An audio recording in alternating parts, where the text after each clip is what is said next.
It's God's gift through His word. It's God's gift through His word. Hey everyone, how are you guys doing?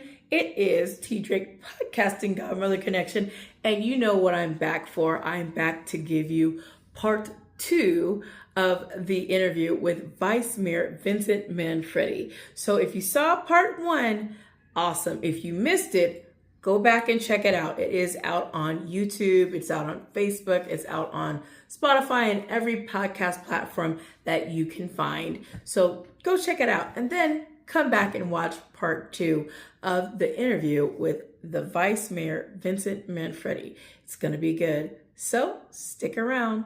It's up next.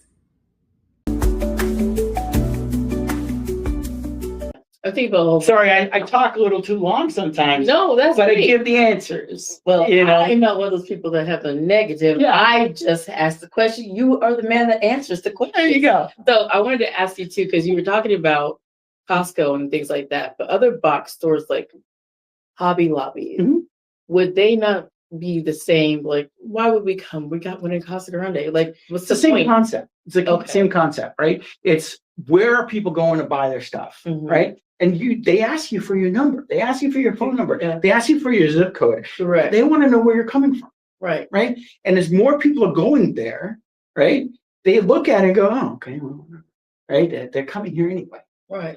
Then you might see something online with or they might call you one day, not Hobby Lobby, but some marketing company saying, I'd like to do a survey with you. And you're like, all right, I'll answer your questions. Happens a lot more during political season, but it happens with businesses too, where they say, what kind of businesses would you like to see? And you'll get that phone call. If you get that phone call, please take it and answer the questions honestly, because that helps site developers or site selectors to understand where they want to be. Send an email to Hobby Lobby and say, hey, I would love to shop, but I'm not driving a half an hour for it. Why don't you have one in the city of Maricopa? Right. Right. I needed something small and I got it at Fry's Marketplace today. I would have preferred to have bought my fake flowers or whatever it is at Hobby Lobby, but I didn't want to drive 45 minutes each way. Right. Right. Or half an hour each way. You should have one in the city of Maricopa. That's how the people of Maricopa can affect it, by sending mass emails and texts and calls, talking to the store manager to tell his district manager, hey, you should have one in Maricopa, whatever it is. Right. Right.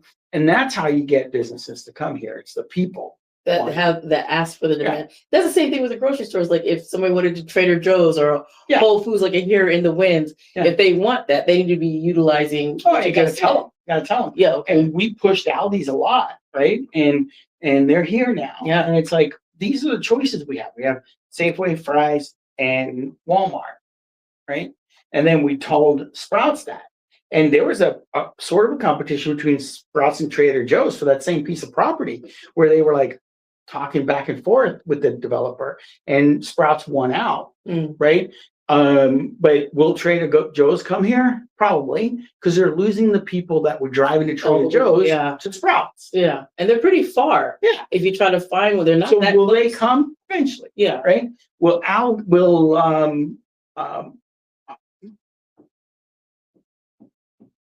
Albertsons? Yeah, is that the name of it? Yeah. Will Safeway and Albertsons and Bash? Oh, yeah, Bashes. Yeah, Bashes. I said Safeway. I meant Bashes. Well, that's why I was confused. I was like, wait a minute.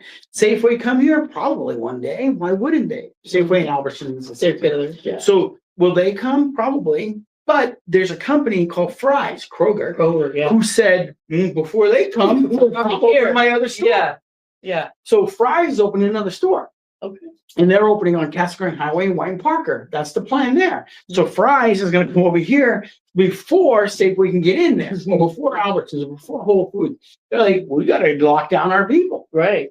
Because we don't want them to go into these new places. Right. So it really just comes down to talking to the businesses, site selectors, and figuring that stuff out, and just having the conversations.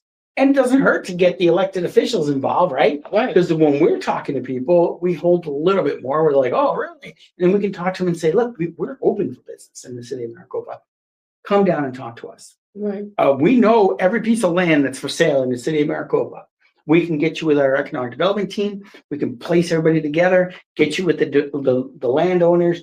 We can do these types of things. We just need to hear from you. You just got to come. Yeah. And once people tour this city, they change their minds a lot. And they go, whoa, wait, what? How's this happening? Because they remember from 10 years ago, they drove down here, or 20 or 30. Oh, yeah. You know, my father-in-law tells me times where he came down here and they would go dove hunting. Right? And the only thing here was the Dairy Queen and headquarters. Oh, That was it. Across from it was a little grocery store called the Mercantile, Maricopa Mercantile. Oh. It had dirt floors in it in some places. It was not a great place to shop. Okay. But that was the only grocery store or only like market, right? That's before Safeway, before anything. I have a video that Mike Chance gave me, and basically I drove around the city of Maricopa. It was all just dirt. Everything was dirt. Nothing existed, right? The housing didn't exist. There was a couple hundred houses, a couple thousand people, right? That was it. That's what this town was 30 years ago. Yeah.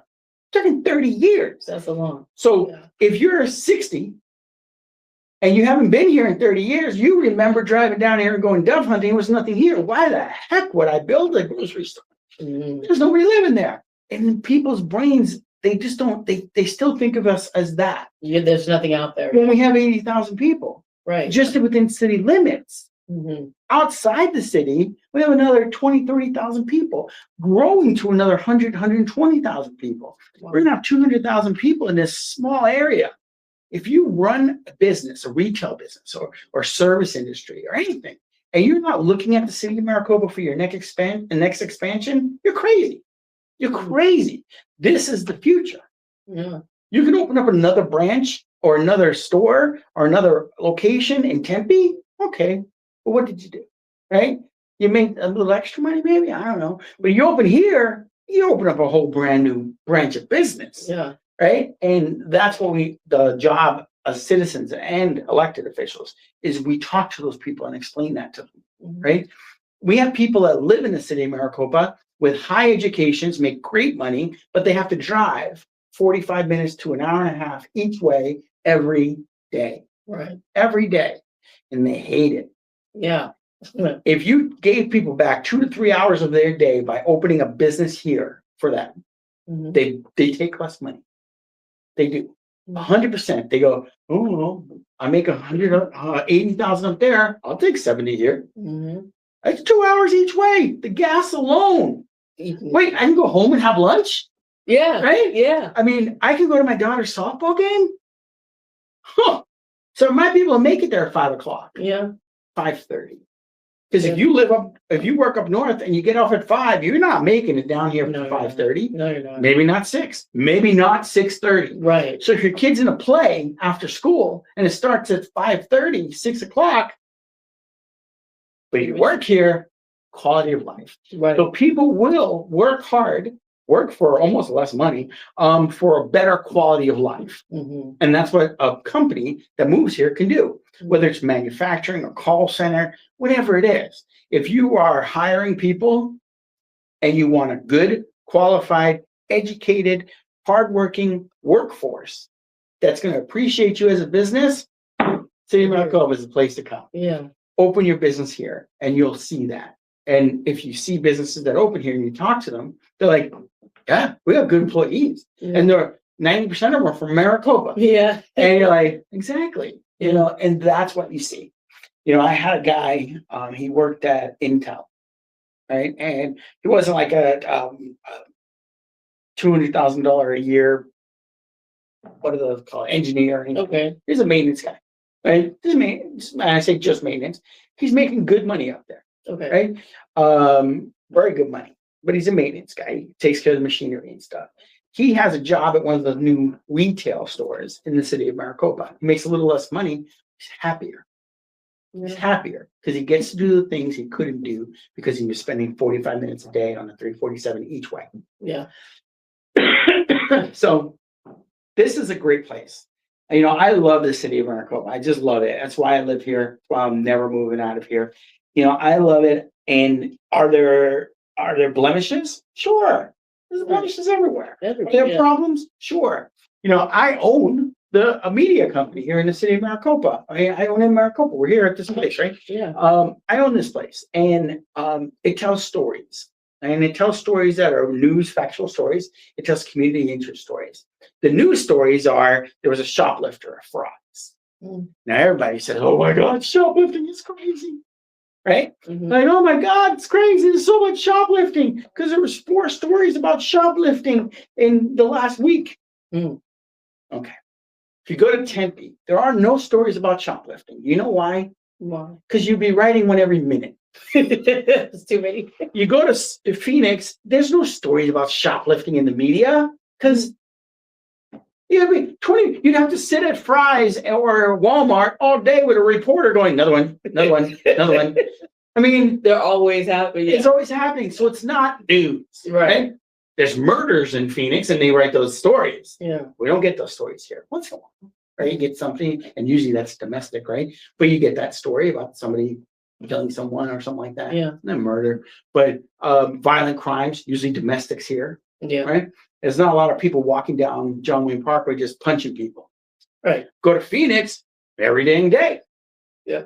They don't even write stories about it. Yeah. So the thing is, here we're such a small city that everything is news. Everything is news, right? So you see domestic violence happens, and everybody's like, "Oh my God, so much domestic violence in the city of Maricopa." Now, don't get me wrong, it happens and it's bad, and it's probably one of the number 1 calls we get as a police department is domestic violence stuff. But the reality is, it doesn't happen here as much as it happens elsewhere.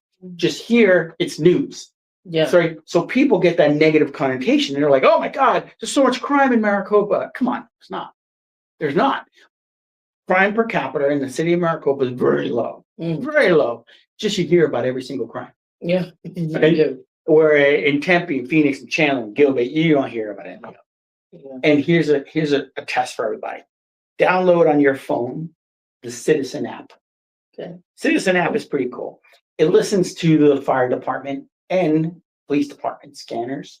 In the city of Maricopa, we scramble them so they don't hear them. But it listens to them, and it says there's a fire here, and it pops up on your app, and it says there's something happening here, something happening here. We need a police here, we need fire here. There's a car accident. It tells you, and you look at your app and you're like, oh, look at it. In the last 5 days, there's been all this stuff, 10 things. Then leave it on. It knows your location. Right. So it's funny when people talk about flock cameras, your phone tracks you every second of the day. But it knows your location. So go to Phoenix. Just go to Phoenix. Have lunch on 7th Street. Just go to a store. Go to a restaurant. Sit down. Your phone will go bing, bing, bing, bing, bing, bing, bing, bing, and you'll just see red dots all around you. And those are all the calls they're getting. Wow. Right. That's the difference here. You'll see some problems, but they're not the problems you have elsewhere. Yeah, they're not the assault, the rape, and the bodily harm and all that stuff. Does it happen? Yes.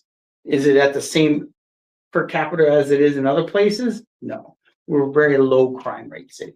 So when I said blemishes, we have some, right? One of the biggest blemishes we have is the road, the 347. Right.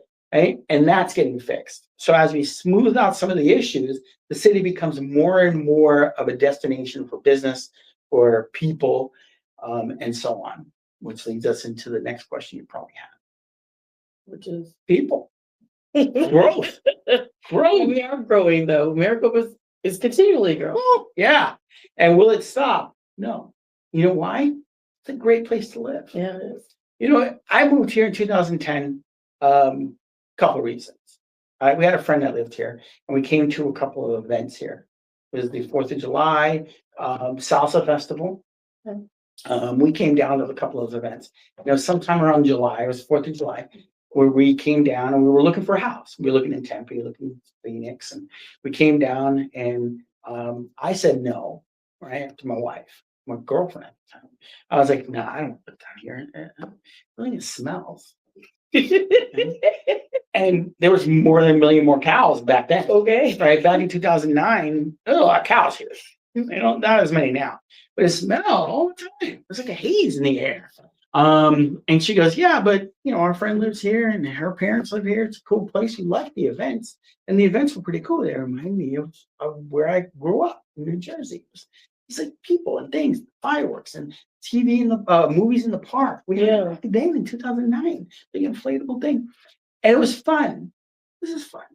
So I was like, yeah, all right. Now it was during the recession, housing crash. Yeah. I lost everything I had in the housing crash. My house, my car, my business, my 401k, my IRA. I took it all to try and keep my business running. I did real estate appraisals, by the way. It was a bad time. I lost every single thing I owned. Wow. I had to short sell my house in Phoenix. Oh.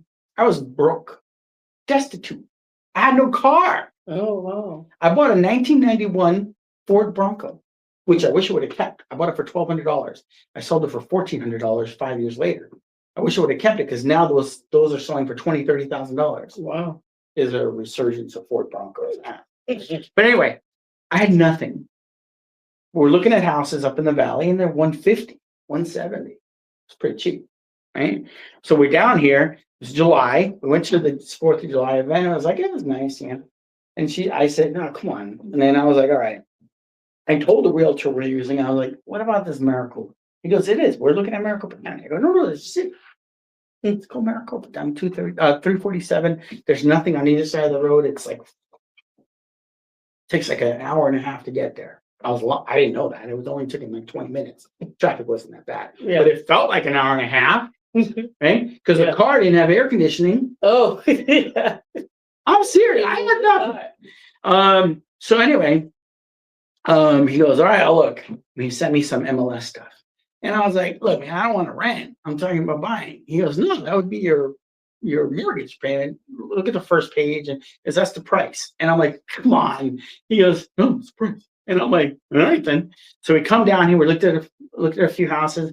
I circled a house. I circled the middle school because 2 of my daughters were in middle school. Well, 2 of my daughters were graduating from elementary the next year. They would go to middle school. One of them was in middle school. Okay. So I circled them 2 middle schools. And then we said, all right, let's take a look. Then I said, well, where's the high school? There's only one. Okay. Walking distance to the middle school. Okay. And I'm like, oh, that's nice. I go, now where's the elementaries? One of them was 2 years away from middle.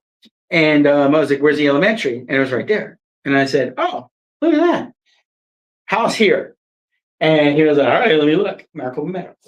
So we got a house in the middle of middle school, high school, elementary school, all walking distance to one another. Kids didn't have to get on buses. Perfect for us. Wow. Perfect. This is perfect. So he finds a house. He brings it to us. He said they want $105,000. A 5-bedroom house. Oh, wow. 2,900 square feet. $105,000. We said, oh, we'll give them 100.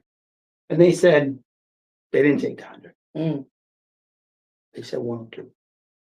And we said, yep, we'll take that house. Okay. Right? Yeah. So we bought a house for $102,000 in 2010 in the city of Maricopa. We're never going back. We love it. Right? Yeah. It's been great.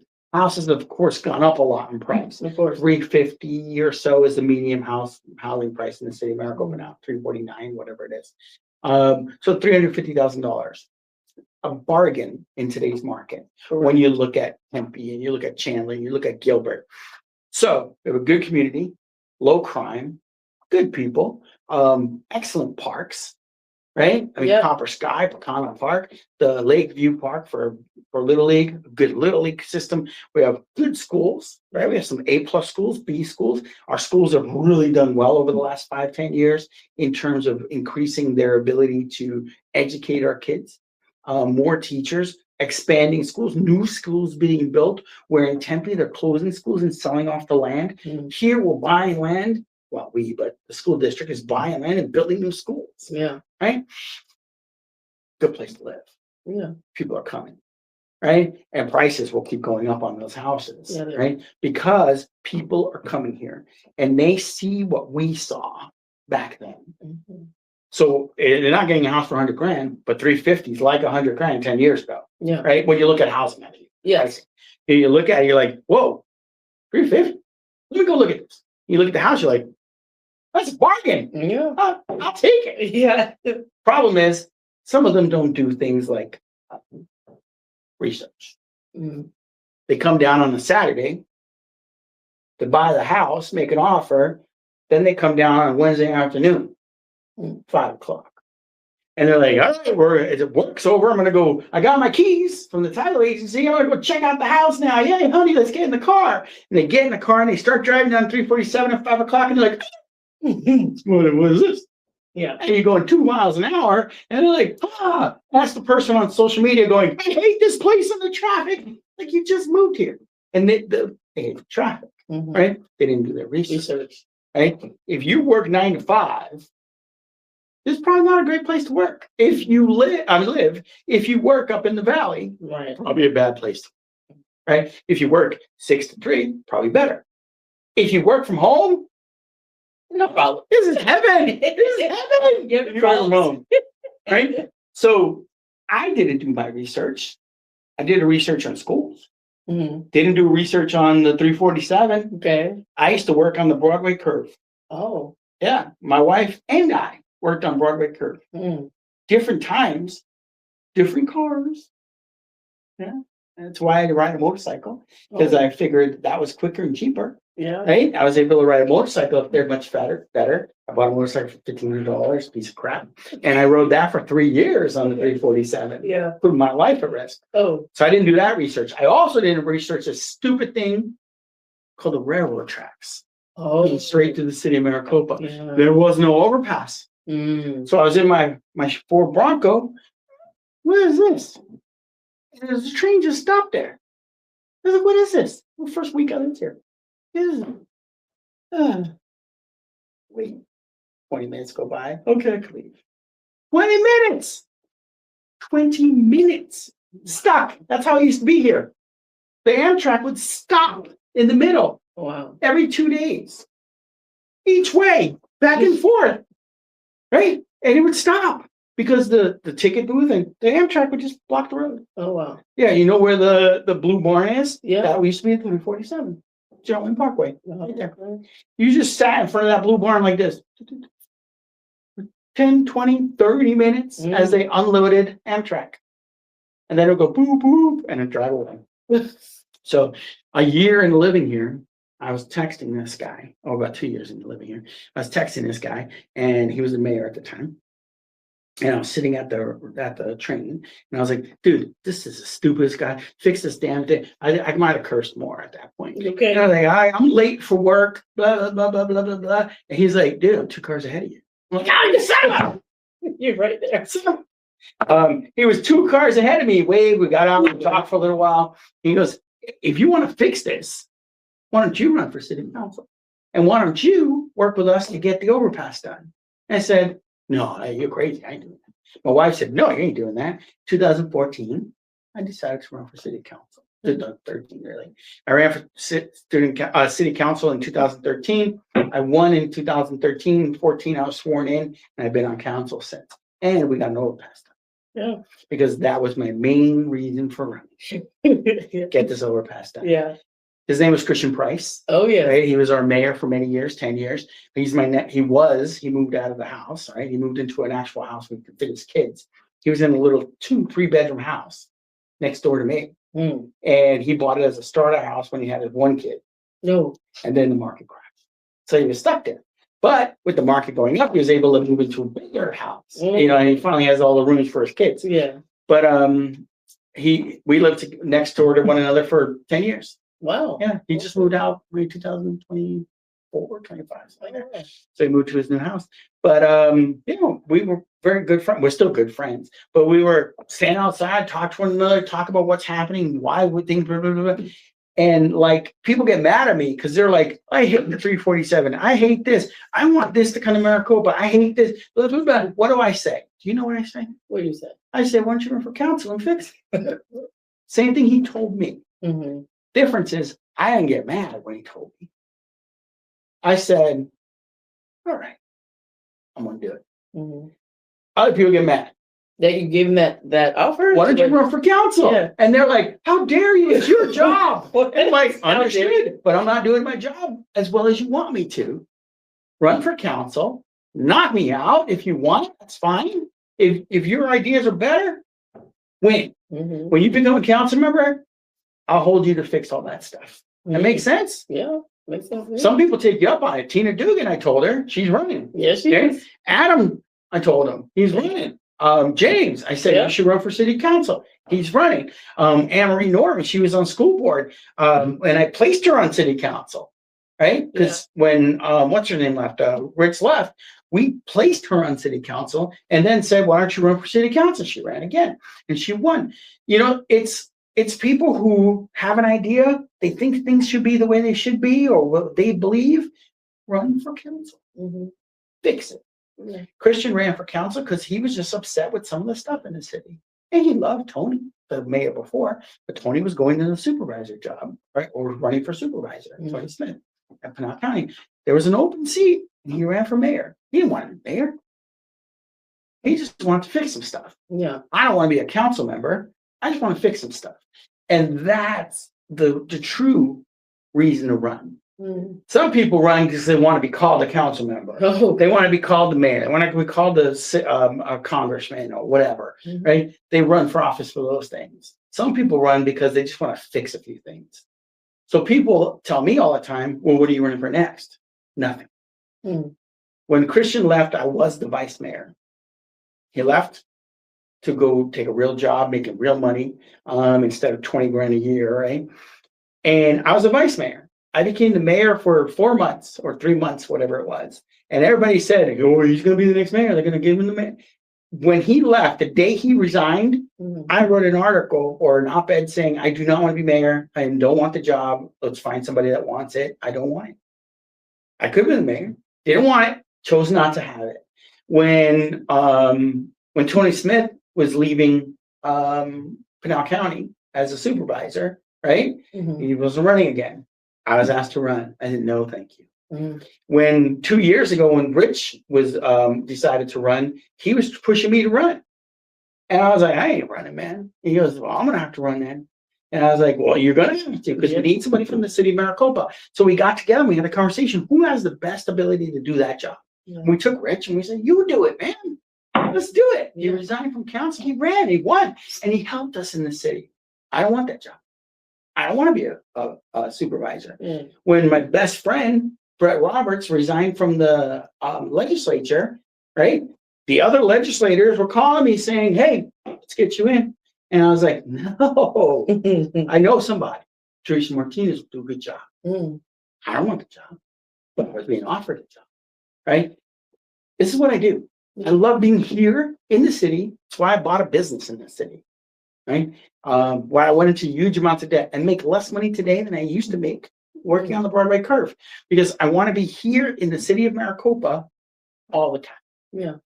I'm here. I'm a vice mayor. Pretty soon I'll be a council member if I win, right? But I win an election. But I'll drop back down to council member because we pick a new vice mayor every year. Okay. I think you haven't noticed. Every year is a new vice mayor. There's a new, one of our 6 becomes a vice mayor for a year.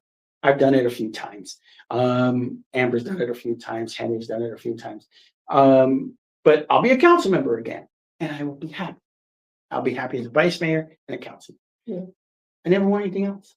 So people are like, you're gonna run for Congress one day. I'm like, no, I'm not. People are like, you should run for governor. I'm like, are you crazy? There's not a chance. And everybody is saying 2 years from now when the mayor's gone, because I don't think she's going to run again. I don't know. She hasn't said she's not running, so don't take that as. But I don't think she's going to run again. It's time for her to go do some bucket list stuff. Go to bucket list, right? Go do stuff with your husband. Go travel, grandkids, all that stuff. She's contributed 12 years, by then 14 years of her life to serving the city in elected office. Right?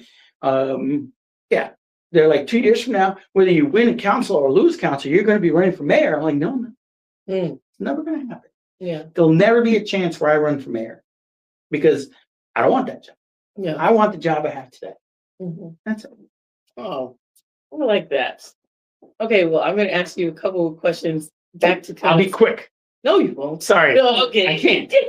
Well, you know what? You mentioned a couple of things. So one thing I want to ask you, and then we'll dovetail into the Ignite Wellness. Yes. So we'll say that one for last. All right. But the one I wanted to ask you was about, hold on a second. it was about the growth within the city. And And talked a little bit about growth. right, and you talked about that, and then about with ADOT's information, and they've been giving out a lot of communication, which I think you said they were doing Education. pretty good, right? We need education. Right. So the other thing I was thinking about when you were talking about all these different businesses and the different things coming, I was wondering how you, because we were talking about other big businesses, but Yeah. how you specifically help other businesses here locally. Constantly. Now, as I said, I own in Maricopa. Yeah. So I deal with business all day, every day. That's my job, right? So my job in Maricopa is not writing stories. If it looks like somebody pounded their head on a keyboard and spelled everything wrong and had no sense of story construction, I did it. Right? Okay. I don't know that stuff. I'm horrible at it. I can't do interviews. If you haven't noticed, I ramble a lot. My stories would just be 8 pages of me rambling. It just makes no sense. You know, I write an op-ed and I send it to 4 people saying, "What do you think?" And they're like, "Oh, man, that's bad." I'm like, "Well, what do you suggest?" Like, that's how bad it is. They got to tell me, cut this, cut that, cut this, because I'm just a horrible writer. Yeah. Right? So I don't do that stuff. And proofreading, read my Facebook post. There's no good proofreading there. I spell stuff wrong. I just, my grammar's horrible. I forget commas and periods. It's just run on sentences like crazy. So anyway, it's not me. Okay. I bought this company because I can deal with people. Okay. I believe I can do marketing. I can do sales. And marketing and sales is dealing with business. So I deal with businesses that have that are in the city of Maricopa daily. And then I opened a second business called In Buckeye. Oh, the city of Buckeye. Same concept. I do the same things there as I do here. Okay. Right? I deal with businesses all day. I give a lot of what's called free consulting. Right? It's free business advice. You're starting a business, call me. I am happy to sit here with you and talk about your business. Sometimes too long. I think we put a half an hour for our interview today. It's been over an hour. Yeah. Right? I talk and I give you advice, and I talk to people about business all the time. One of the biggest, let's talk about one business, right? There's a pizza place that was coming to the city of Maricopa. Okay. They said, "I'm coming to the city of Maricopa." Okay, cool. They went to the city and they said, "What do I got to do?" And the city said, "This. Okay, that's what you do. You got to do this, A, B, C, D, E, B, 1, 2, 3. You got to do all this, roads, blah, blah, blah, blah, blah. Here's all the stuff you can do to open your business." Yeah. They're a professional company, right? They got a guy who used to work at Domino's Pizza, owns it, right? He used to work there as a logistics person on Domino's. He understands business. But he said, "We've opened a bunch of these stores. It's just, it wouldn't work. It just, I can't do this." And so they just said, "We're not coming." Oh. And there was a whole brouhaha. People went crazy. They're like, the city turned them away. The city didn't turn anybody away. Right? What happened was there was a failure in communication. And I say on both sides, right? From the city side and from their side. So instead of coming back and saying, "Well, we can't do this. I don't want to do this. I don't want to flip my building. I want to do this, and lighting and blah, blah, blah." They just said, "Man, it's too much." Right? Let's have a conversation. So mayor, city manager, and me, we got together with the owner. Right? Most of the mayor and the city manager did it like 4 times. I was only there once. Okay. And he was like, in Maricopa wrote that story, and blah, blah, blah, blah, blah, that said that they weren't coming in. That started some of the brouhaha, right? Because the reporter called up and said, "Why aren't you coming?" And they said, "Because the city, blah, blah, blah." And then the story got written, and everybody's like, people went crazy. But sitting down, having conversations, those conversations with businesses are invaluable. You just talk. You're like, "All right, what can you do? Okay, that's too much to do this year. What if we move that requirement to next year, allowed you to get everything done open, and then next year you put in some of that landscaping?" Does that make more sense? Well, it does make more sense. Well, let's do that. Oh. It's God's gift through His word. It's God's gift through His word. Come get God's gift through His word. With T. Drake, we'll get God's gift through His word. Come listen, get your spirit lifted through His word. And a blessing of God's gift through His word. Come be uplifted, come be motivated, come be inspired.